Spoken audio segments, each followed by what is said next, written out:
Eduard Arriaga. Eduard is an assistant professor in the Department of Global Languages and Cross-Cultural Studies at the University of Indianapolis. He teaches and research around issues of race and ethnicity and digital production, digital humanities and knowledge production, and languages and digital humanities. So obviously very connected to some of the themes we've been discussing today. He's written many books and articles on these themes, and in particular, he's an editor of a forthcoming volume that will be coming out in 2021 with University Press of Florida on Afro-Latinx digital connections.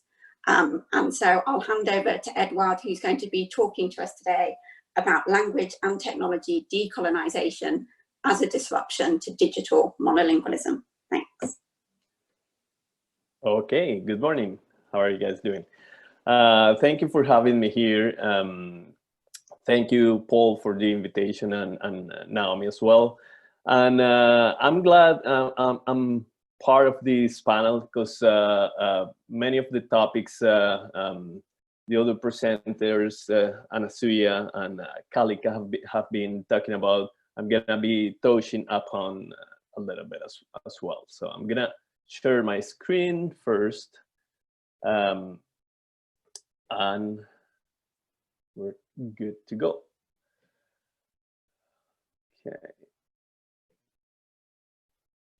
Okay.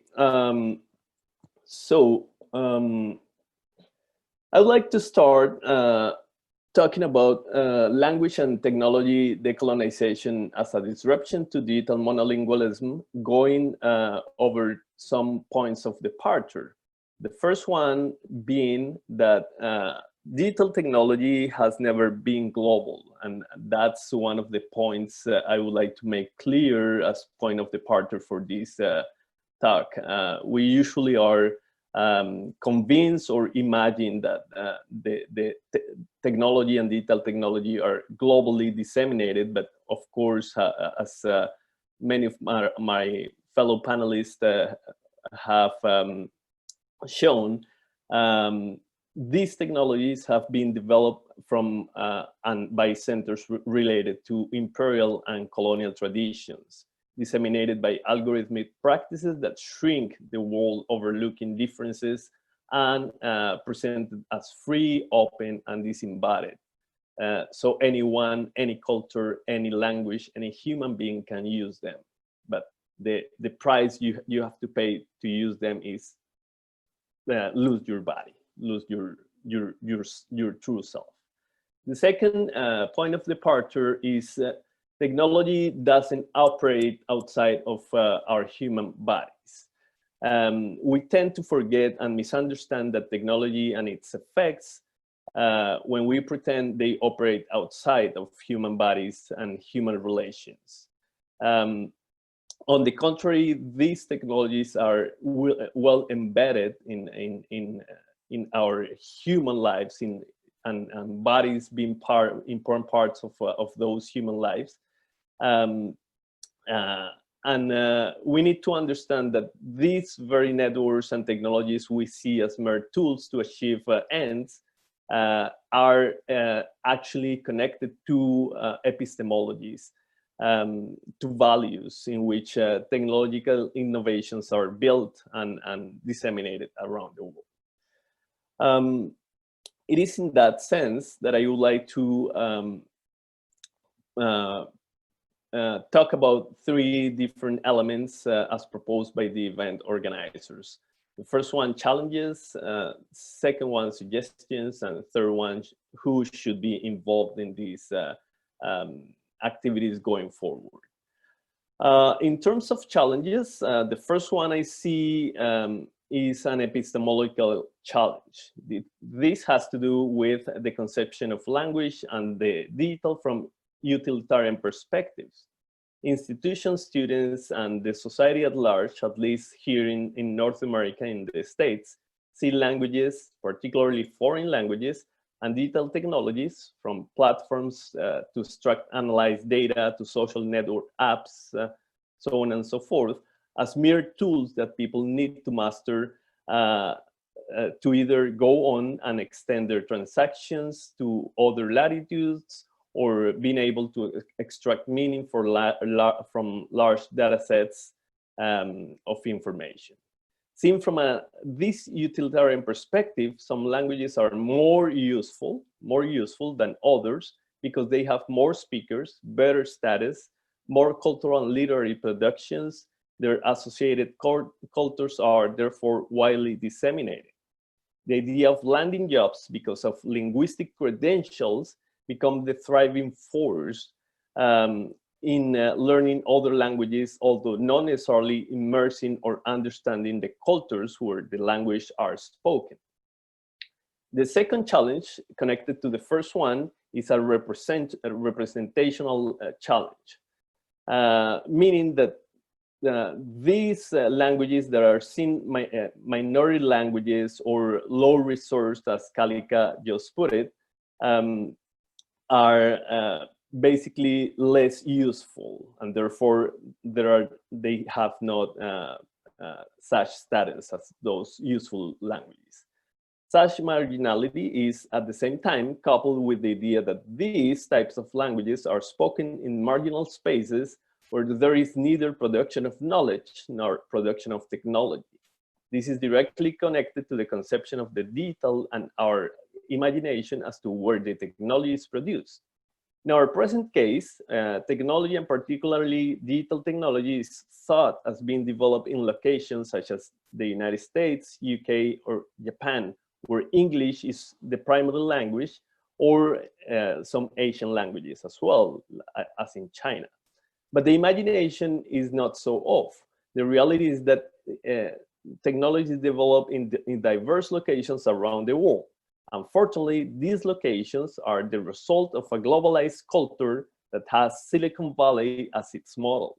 Silicon Cape, Silicon Lagoon in Africa, Brazilian Silicon Valley in Campinas, so in America, Uruguayan Silicon Valley, Haidian district in China, Cyberport in Hong Kong are some examples.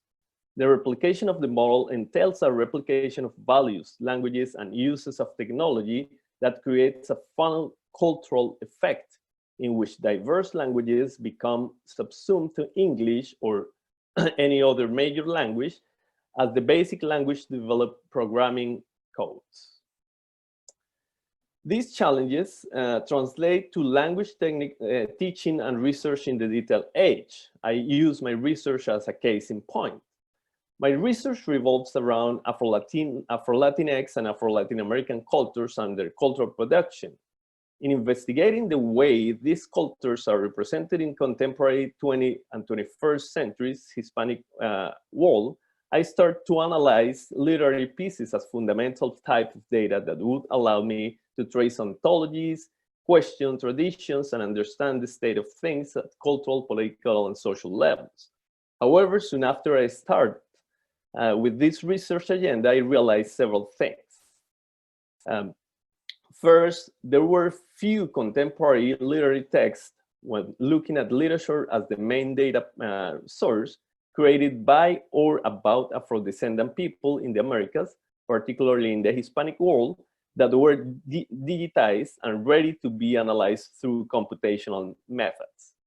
Second, literature understood as canonical privileged discourse bounded to texts was neither the preferred nor the only way these communities, Afro-Latino, Afro-Latinx, Afro-Latin American, author, activists, and practitioners, used to self-represent and to connect to other global communities. Language and identity were not exclusively centered around the model of national identity and national boundaries, but in looking at diasporic formations, languages were in contact and therefore complex cultural, epistemological, political, and social manifestations emerged. This led me to be focused on a broader conception of Afro-Latin America and Afro-Latinx cultural production, one that would go beyond the literary language and instead would be focused on digital-born hybrid cultural productions. Such research agenda had allowed me to adopt even more interdisciplinary frameworks useful to travel from digital humanities to modern languages and the other way around. But this experience also allowed me to identify Afro-Latin American, Afro-Latinx cultural productions as based on multilingualism. On languages, varieties of language, because sometimes these productions are in a variety of a major language, a colonial language like Spanish, but in a variety like Caribbean Spanish or Spanish used by communities that are not so well seen within the big culture. In addition, as a researcher of cultural productions that are hybrid, I have realized that the producers I have worked with, the Afro-Latino communities in Colombia, Brazil, the USA, Puerto Rico, Dominican Republic, Costa Rica, Panama, and so forth, repurpose digital technologies, data analysis techniques, and digital platforms as they have done in the past with colonial languages, imposed on them, so they can present their epistemologies, way to produce technology, and ways to use it. So based on that, the question would be, what can be done? What would be the way forward so we can disrupt what the event organizers have called digital monolingualism? My suggestions are as follows. First, go beyond the utilitarian vision of language and technology to showcase how both are rooted in diverse traditions and worldviews. So language is knowledge and culture, of course.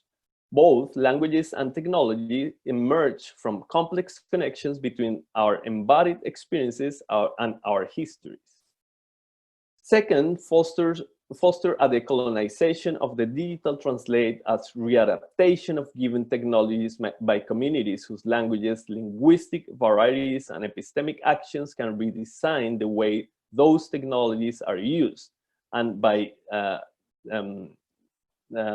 decolonization, I mean the practice of decolonization, not only the metaphor that Anasuya was pointing out, the practice of decolonization. And third, develop an expanded conception of infrastructure. This is meant to suggest a conception that goes beyond the mere physical spaces and digital gadgets, and that consider the interconnection between human beings, their cultures, and their knowledge, as well as existing social and cultural structures and any digital tools and digital networks that might already be in place. In that sense, an expanded conception of infrastructure might be understood as a set of processes and cultural interconnections in which existing structures, physical, symbolic, etc., people as well as values and knowledge play fundamental roles. Finally, the question is who should be involved? All these ideas can only become real through an active participation of diverse agents, institutions, and communities. In fact, when we speak about minority or marginal languages, we're talking about power relations that can be defeated through constant process of solidarity and interconnection. In that sense, we would need active involvement of diverse agents such as technology experts from diverse linguistic communities that bring that linguistic background to the fore, librarians, archivists, translators as connectors, writers, cultural workers, policymakers and governments, educative institutions with different chip, interested communities, of course, as main agents of this change. So that's basically what I would like to show to you today, and hopefully we can continue the discussion through the A and Q. Thank you so much. Thanks very much for another wonderful presentation. They've all been so complementary to each other, and I think we'll pick up on this in the discussion, particularly there, I think, really looking at the terms on which we go to people or communities or speakers and how we need to rethink everything we do and not just take the frameworks we already have for how we work.